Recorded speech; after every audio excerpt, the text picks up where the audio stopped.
In the neon-soaked, high-energy landscape of the 1990s, there was one man who didn't just participate in pop culture, he absolutely devoured it. We're talking about the ultimate disappearing act from a guy who once held the entire world in the palm of his rubber-faced hand. You guys won't believe the sheer scale of the legend we're discussing today. Back then, if you wanted a guaranteed blockbuster, you didn't just call an actor.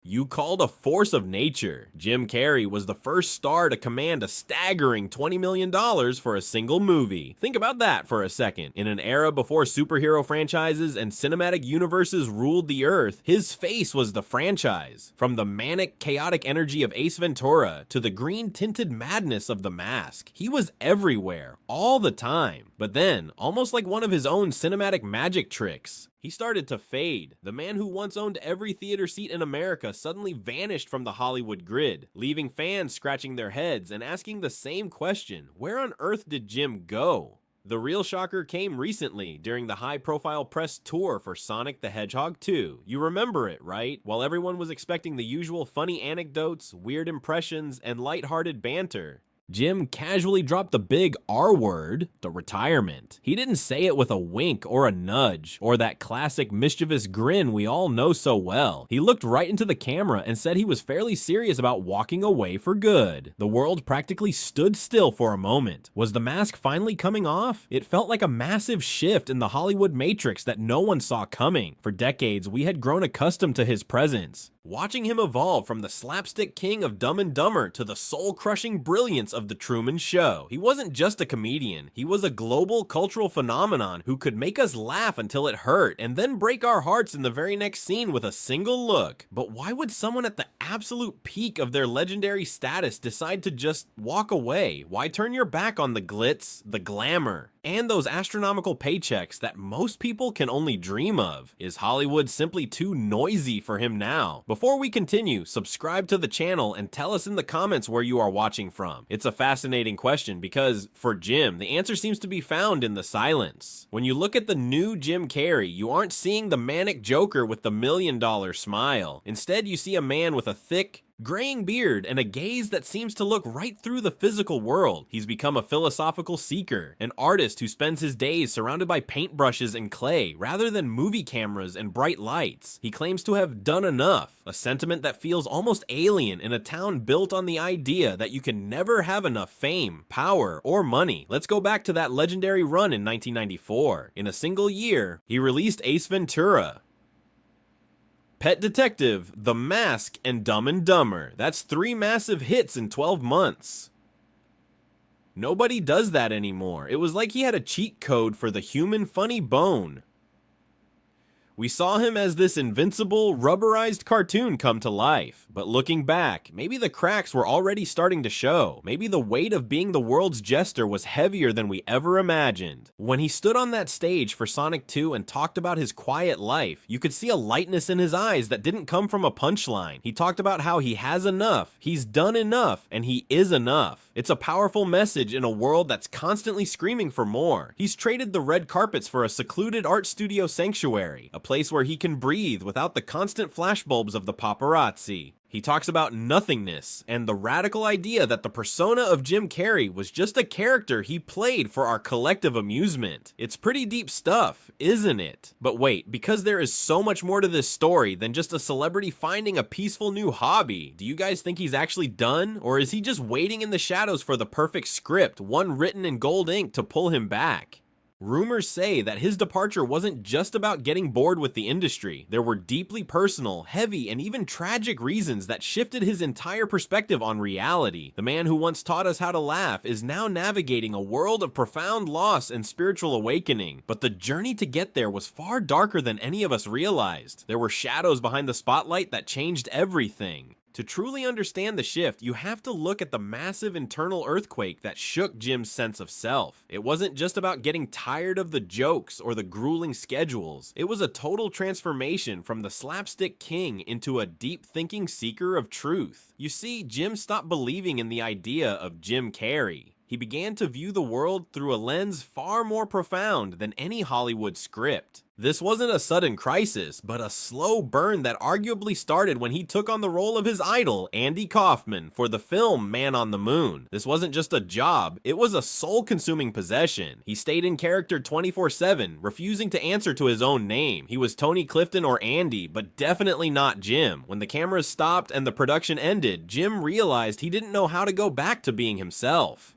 He had spent so long pretending to be someone else that he suddenly saw Jim Carrey as just another character he'd been playing since childhood. He used that character to get attention, but realized it wasn't who he was. He wondered if he could lose himself in Andy, who was the me left behind? The answer was startling. Maybe there is no me at all. While wrestling with these existential questions, life threw him a curveball that would have broken anyone. 2015 marked a dark, tragic turning point with the passing of his former girlfriend, Catriona White. It was a devastating blow followed by intense public scrutiny. It wasn't just the heartbreaking loss, it was the subsequent legal battles and ugly accusations that kept him in the spotlight for all the wrong reasons. This heavy emotional toll made him want to retreat. For Jim, this pain served as a catalyst, pushing him further away from the fake world of red carpets. He needed to heal, and he sought out a quiet life far away from the noise. Hollywood simply wasn't the right place to be anymore. This is where his art studio sanctuary comes in. He didn't just pick up a paintbrush, he became obsessed. His studio became a cocoon of color, a place where he could scream on a canvas instead of a screen. It's not just a hobby, guys. It's his primary mode of communication now. He's traded the cinema for the canvas. In his studio, he isn't a box office draw. He's just a soul expressing the nothingness he's discovered. He says painting makes him feel free in a way acting never did because there's no director to please and no expectation to be the funny Jim everyone expects. He pours his heart into every single drop of paint,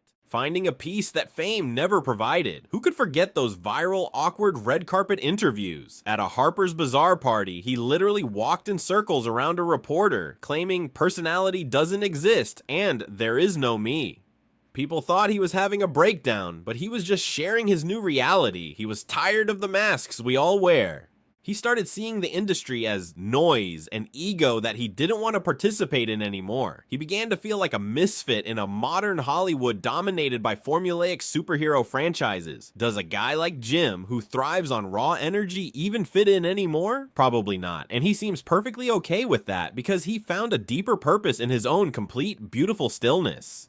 He's reached a level of burnout that most actors are too afraid to admit. He's seen the top of the mountain and realized there's nothing there. But wait, because even though he says he's retired, he left a tiny glimmer of hope. He mentioned a loophole, a script written in gold ink that feels truly important. Rumors are already swirling about one specific project that might be that moment. But is he really done? Or is this just his biggest performance yet? We are about to find out in the very final chapter of this story. So where does that leave the man who once made the entire world laugh until it hurt? When Jim sat down for that Access Hollywood interview, he didn't look like a guy hunting for his next big paycheck or a shiny new trophy. He looked like a man who had already checked out of the Grand Hollywood Hotel and was just waiting for his ride to arrive at the curb. He mentioned being fairly serious about his retirement, but he did leave the door a tiny bit ajar, didn't he? He told the world that if the angels were to bring some kind of script that is written in gold ink, a story that feels absolutely essential for the human spirit, he might consider stepping back into the light. But for now, he's choosing the shadows. What would a gold ink script even look like? It would have to be something with true weight and a deep cosmic purpose that speaks to his new worldview.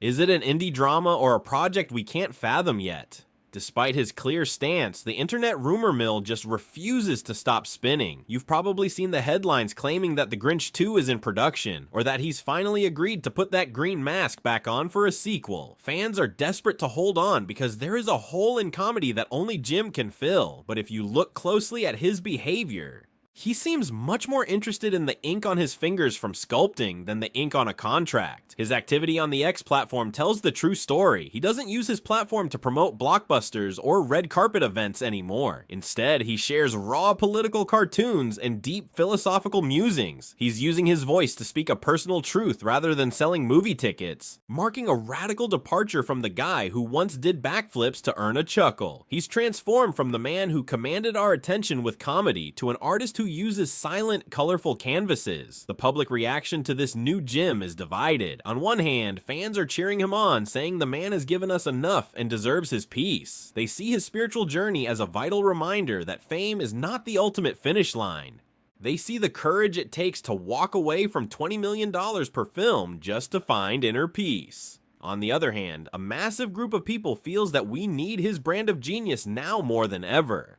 In a world that feels cynical and divided, Jim's chaotic energy feels like the missing ingredient. But look at the financial reality. Jim Carrey has absolutely beaten the game. With a net worth estimated at $180 million, he never has to put on a costume again. He isn't trapped by the golden handcuffs that keep so many other stars churning out mediocre sequels. He is truly free. We do have one last grand finale on the horizon though. Clues suggest he might return for Sonic the Hedgehog 3 for a Dr. Robotnik send-off. If he does, it might be the last time we see that rubber-faced magic on the screen forever.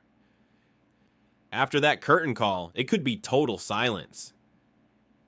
And honestly, that might be the most Jim Carrey thing he could do. To just stop.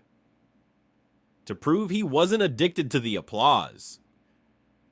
When we look back at his legacy, it won't just be about records. It will be the inspiring story of a man who realized that having everything didn't mean he was whole. He didn't lose his mind.